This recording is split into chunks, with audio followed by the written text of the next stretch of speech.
actively listening to figure out what your favorite color is and what movie you like. I'm actively listening because I'm trying to pay attention to your true concerns and feedback from the executives. Gathering all this information.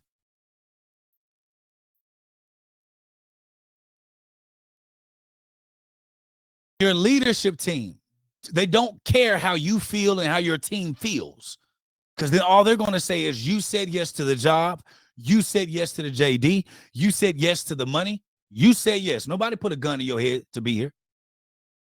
So if you want change, you have to get buy-in. Think of it like a class action suit. The more people you have that are willing to present the information, the more you'll get people to buy in upstairs.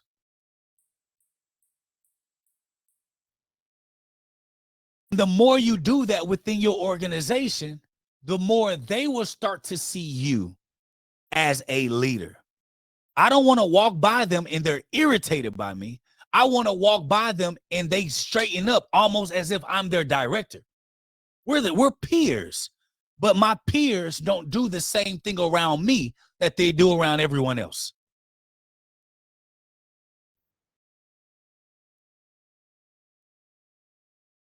I don't want to be an irritant to my organization. I want to be an example. And what's the best way to rise? From the ashes, from the bottom. Got buy-in from people that saw you from the front line. That's the easiest way. Okay. Now, the third thing you must master, and then we'll take a break.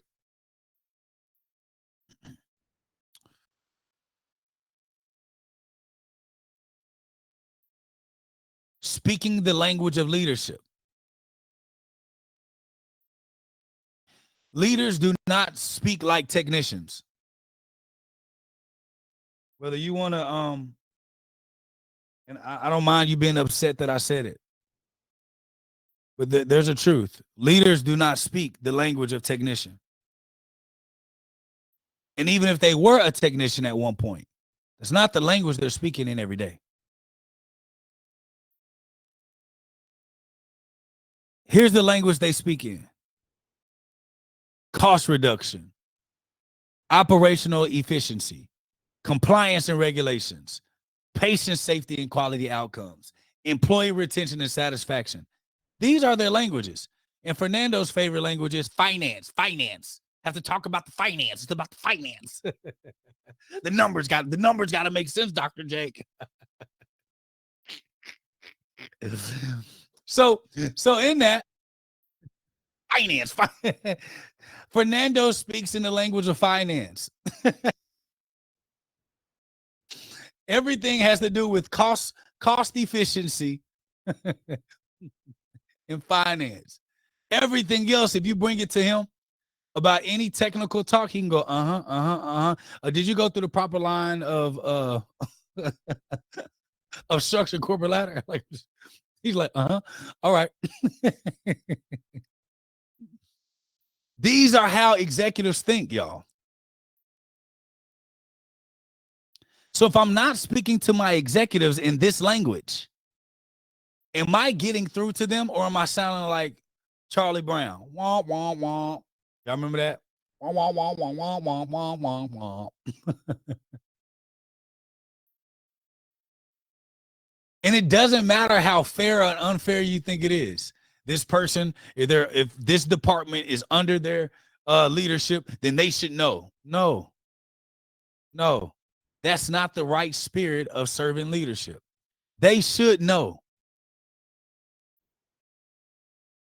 They be scared that they don't know a bunch of stuff. So you have to be the value add. If you know they don't know, why are you going around the department telling people your executive director don't know anything about sterile process? You don't think that information gets to them? Do you think that that's a great way to build a relationship? Versus saying, hey, I noticed that when it came here, you're more hesitant talking about sterile processing than procurement. If you have any questions, ask me. I'll tell you whatever you need to know. I'll make sure you have it. Which one do you think will get the executive's attention? I see your hole. I can help you plug it, or you're exposing their hole and then being mad of what they don't know. And then not considering all the other things that they had to learn. This is the language that your leaders are speaking in.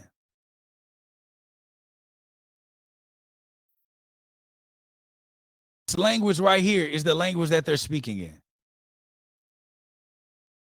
Now, let me ask you all this. On a scale of 1 to 10, 10 being all the time, 1 being barely any, how often are you speaking this language daily? Right here. These priorities, the leadership priorities conversation. How often are you speaking this?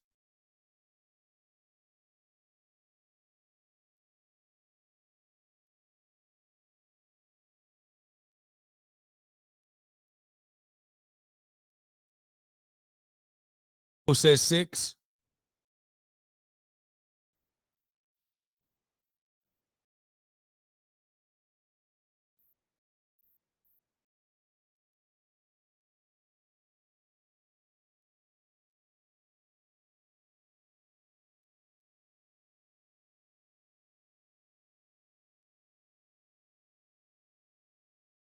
So when I'm talking to my executives, I want to learn how to frame my ideas around the business goals.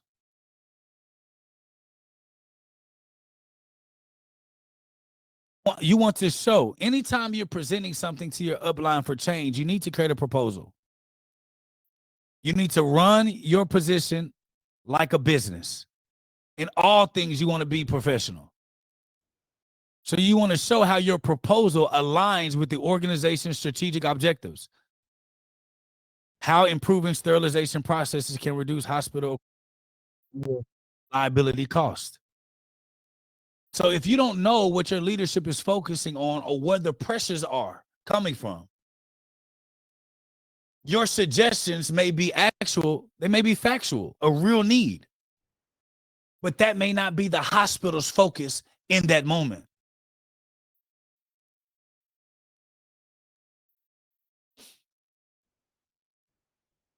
Danella said all of these topics come up several times daily. So when we're talking to executives, when we're talking to your decision makers, this is the only language we're talking about.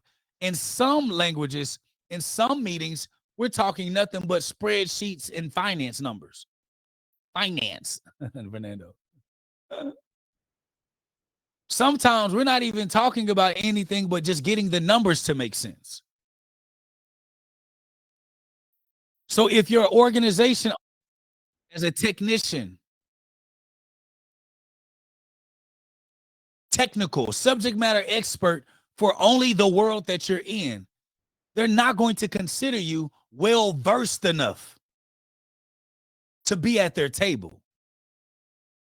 Because respectfully, subject matter experts can be created at any time, and they're around everywhere. No compliance, regulatory compliance, AAMI standards.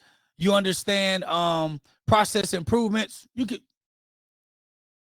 true leaders that can see the bigger picture outside of the world that they came from. Those are the ones that make it to the table. You may be great knowing all the things you need to know about sterile processing. But when they ask you questions about the hospital system and you blunder, or when you come to the table, you're only coming to the table as a sterile processing technician or a specialist in heart and mind. That's what's stopping you from being able to be seen at these tables.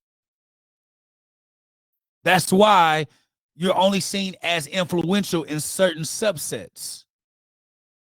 But when you're building relationships with people all around your organization, now you understand the OR lingo. Then you start learning materials management, that lingo. Then you start understanding procurement, that lingo. During your lunch, 30 minutes or an hour. If you're on a mission to be great, why not try to figure out 30 minutes to an hour? Hey, can I come walk Your department, can you show me exactly how it works? I'm trying to learn all the aspects of healthcare. Then what's going to happen? They're going to say, hey, Lori